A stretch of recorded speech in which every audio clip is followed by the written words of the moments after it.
Assalamualaikum warahmatullahi wabarakatuh.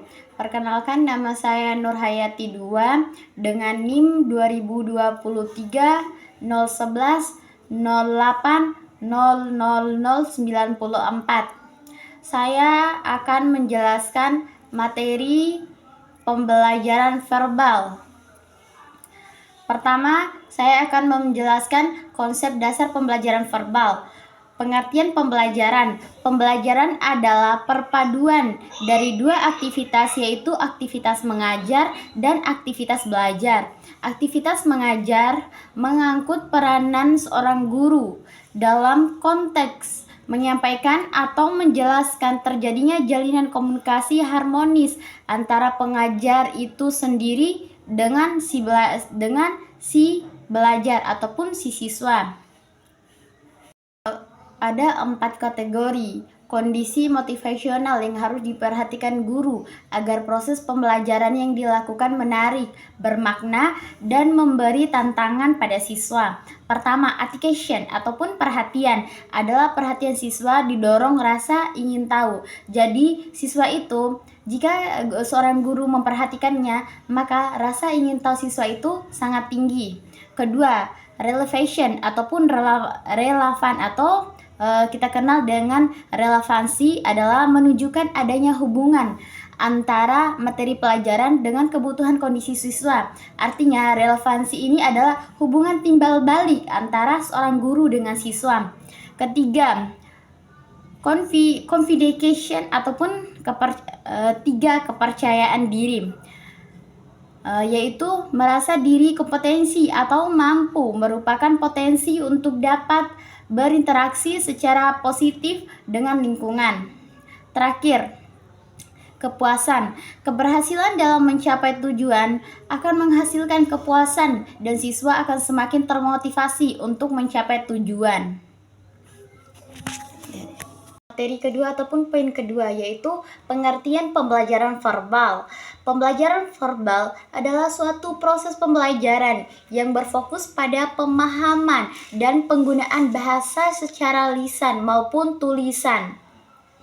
Ada beberapa ahli yang mengemukakan tentang pengertian pembelajaran verbal. Pertama, menurut Albert Bandura, pembelajaran verbal merupakan proses belajar melalui penggunaan simbol-simbol verbal seperti kata-kata dan bahasa untuk mencapai pemahaman dan penggunaan pengetahuan yang lebih luas.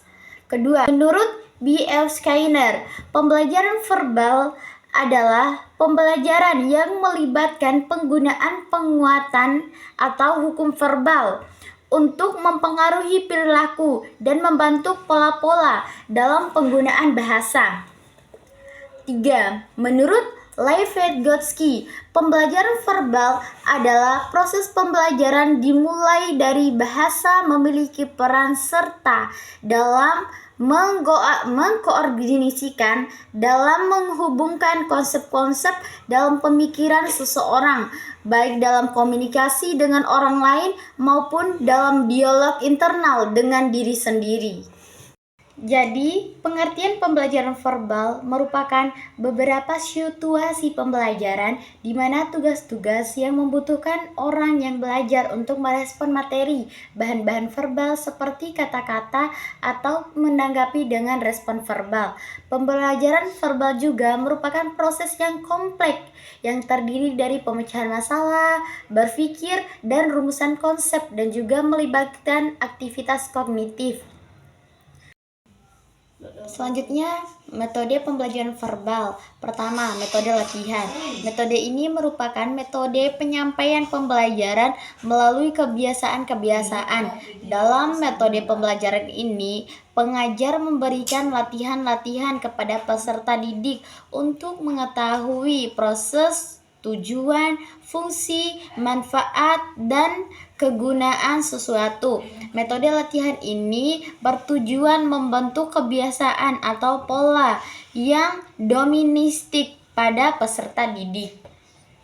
2. Metode tanya jawab. Metode tanya jawab merupakan cara pengajian materi pelajaran melalui bentuk pertanyaan yang harus dijawab oleh peserta didik.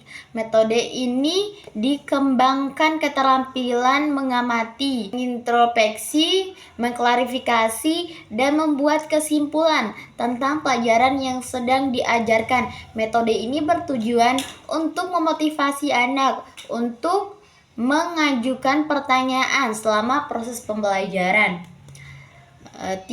Metode karya wisata. Metode mengajar dengan mengajak peserta didik mengunjungi suatu objek. Metode demonstrasi merupakan metode pembelajaran yang sangat efektif untuk menolong siswa mencari jawaban atas pertanyaan-pertanyaan seperti bagaimana cara mengaturnya, bagaimana proses bekerjanya, bagaimana proses mengerjakannya.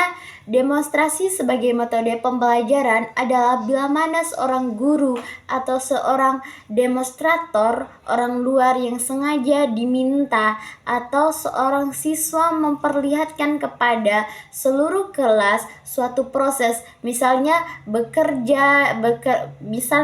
bekerjanya suatu alat pencuci otomatis, cara membuat kue, dan sebagainya. Materi terakhir yaitu peran guru dalam aktivitas pembelajaran verbal. Peran guru dalam aktivitas pembelajaran sangat kompleks. Guru tidak sekedar menyampaikan ilmu pengetahuan kepada anak didiknya. Akan tetapi, guru juga dituntut untuk memainkan berbagai peran yang bertujuan untuk mengembangkan potensi anak didiknya sangat optimal ataupun secara optimal.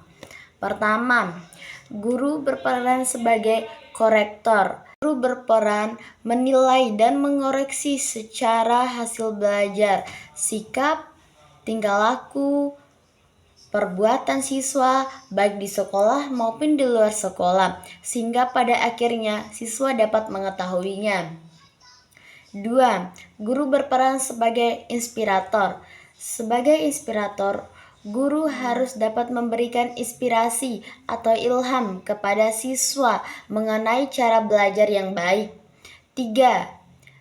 Informator. Sebagai informator, guru harus dapat memberikan informasi yang baik dan efektif mengenai materi pelajaran yang telah diprogramkan dalam kurikulum, serta informasi mengenai perkembangan ilmu pengetahuan dan teknologi.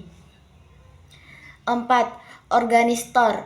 Sebagai organistor, guru berperan untuk mengelola sebagai kegiatan akademik, baik infrastruktur maupun ekstrakurikuler.